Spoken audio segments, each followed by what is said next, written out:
तो कल हम लोगों ने कार्बन का सर्वतोमुखी प्रकृति का कारण जाना। क्या कारण थे उसके? पहला कारण था श्रृंखलन।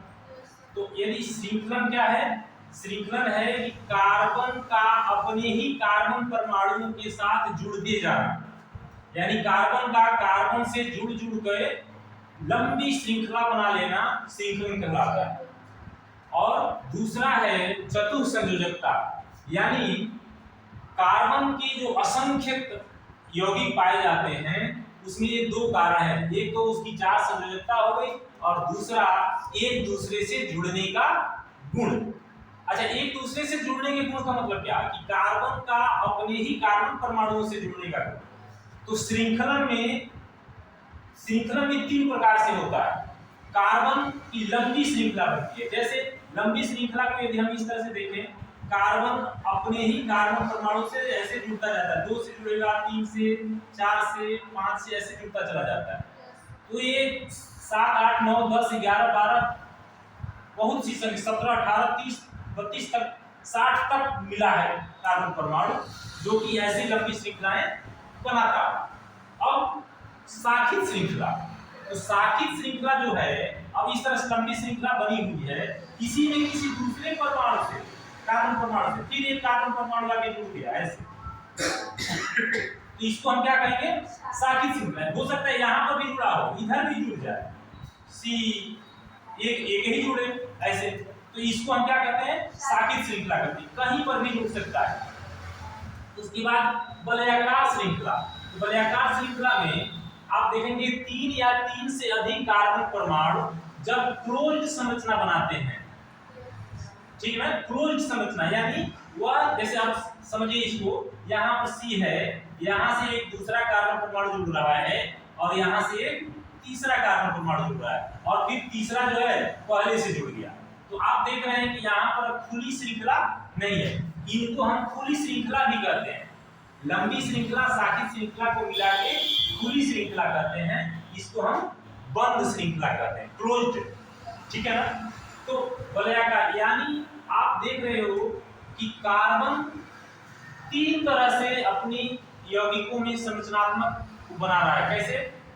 एक लंबी श्रृंखला के रूप में बना ले रहा है, एक शाखित श्रृंखला बना ले रहा है यानी खुली श्रृंखला के रूप में, और दूसरा वलयाकार यानी बंद श्रृंखला के रूप में भी कार्बन आपस में जुड़ते हैं। तो इन तीनों के कारण बहुत अधिक संख्या में कार्बन परमाणु होते हैं। इसके साथ ही जो कार्बन में 4 संयोजकता पाई जाती है, उस 4 संयोजकता में कार्बन कार्बन परमाणु के बीच में सिंगल बंध भी बनता है। कार्बन कार्बन परमाणुओं के बीच में डबल बॉन्ड, द्विबंध भी बनता है, या कार्बन कार्बन परमाणु के बीच में त्रिबंध भी बनता है। तो इस बंधन के कारण, एकल बंध, द्विबंध, त्रिबंध के कारण भी यौगिकों की संख्या जो है कई मिलियन में पाई जाती है। तो और यह गुण जो है बेटा किसी भी अन्य तत्व में नहीं पाया जाता, ठीक है। और आप लोगों को एक चर्चा और हुई थी कि संतृप्त और असंतृप्त यौगिक, कार्बनिक यौगिक कौन से होते हैं।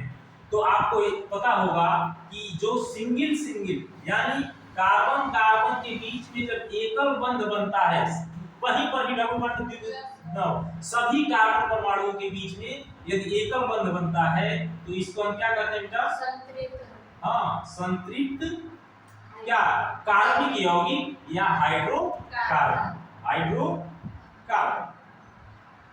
और इन दोनों को मिला के, यानी यदि कहीं पर भी चाहे कितनी भी लंबी श्रृंखला हो, उस श्रृंखला में कहीं एक जगह भी कार्बन परमाणुओं के बीच में यदि द्विबंध या त्रिबंध आता है तो इसको हम क्या कहते हैं? असंतृप्त हाइड्रोकार्बन।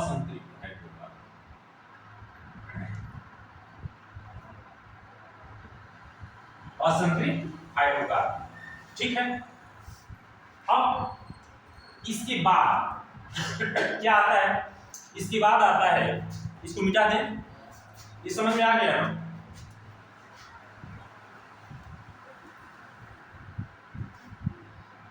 अब आपको संतृप्त हो गया, असंतृप्त हो गया। इसमें आपने देखा कि एकल बंध वाला जो यौगिक है, एकल बंध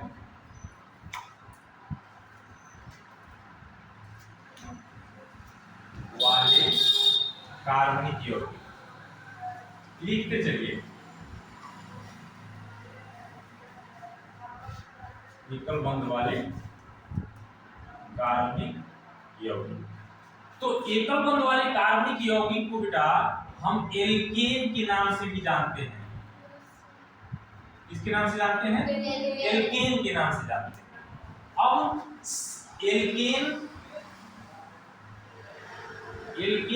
इस एल्केन का सामान्य सूत्र क्या होता है?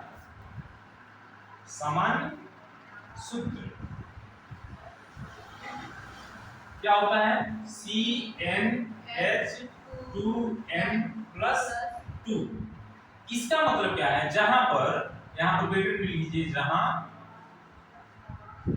n बराबर 1 2 3 डॉट डॉट डॉट ऐसे।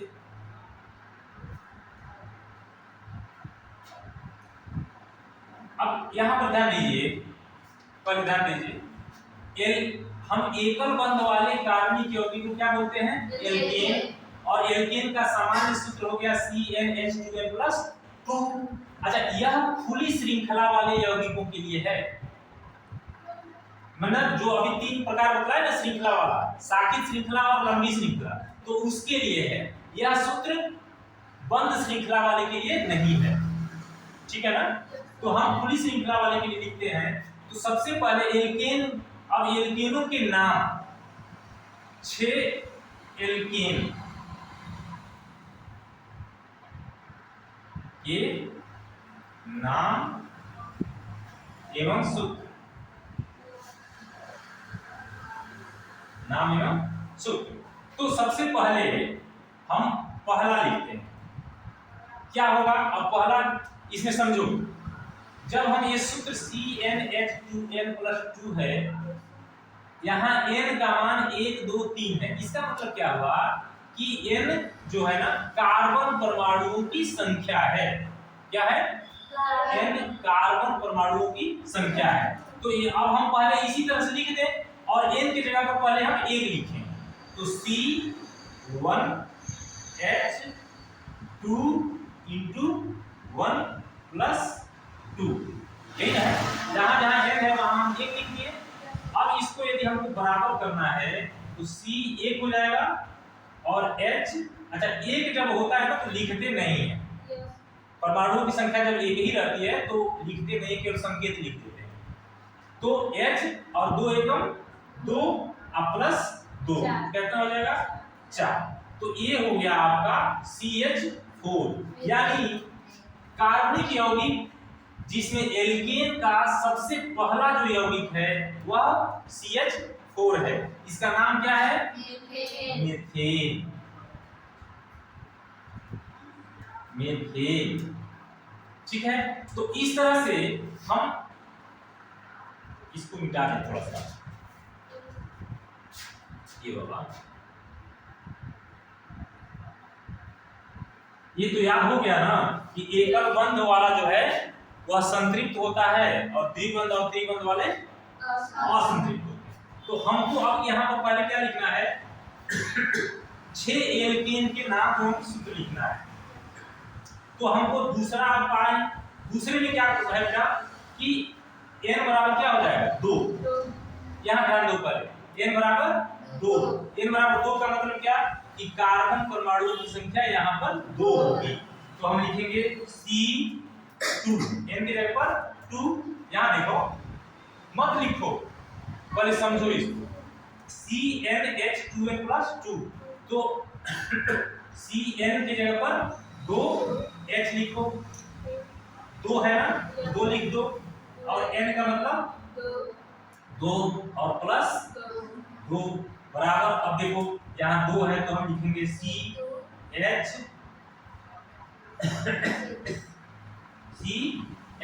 अब H का मान कितना है? 2 दूना 4 अब प्लस 2 कितना हो जाएगा? 6। तो ये 6 हो गया। अब इसका नाम क्या है? प्रोपेन। दो नाम है, दो है इसमें, एथेन, ठीक है ना। तीसरा आप बताइए, CH2 है, ध्यान दीजिए, केवल N के जगह पर 3 रखना है, प्लस 2 बराबर क्या हो जाएगा, C3 यहाँ हो जाएगा। और इसको एक ही साथ कर लीजिए, 2 तिहाई 6 प्लस 2 8, तो H का मान यहाँ पर क्या हो जाएगा 8। अब जहां पर 3 होता है कार्बन परमाणु, उसको क्या कहते हैं, प्रो, और एन जोड़ दोगे, प्रोपेन, प्रोपेन। हम सूत्र के अनुसार 6 लिखना है। चौथा क्या हो जाएगा, C4H2 पूरा n की जगह पर 4 लिखेंगे। हमेशा ध्यान दो, n की जगह पर हमको 4 3 2 जो भी लिखना है, तो 4 प्लस 2।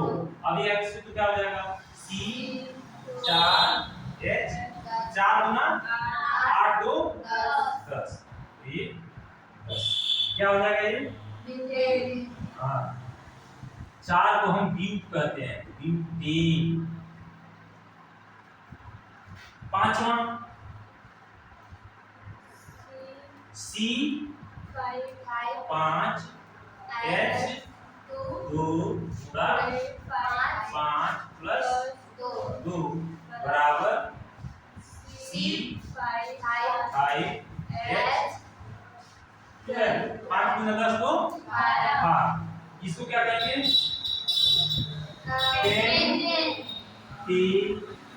पेंटी। और छठवां जो है, छठवां यानी इसका मतलब कि n का मान यहाँ पर 6 होगा, तो C6H2 गुणा 6 प्लस 2 बराबर C8 और 6 गुना 2 14। ये क्या हो जाएगा,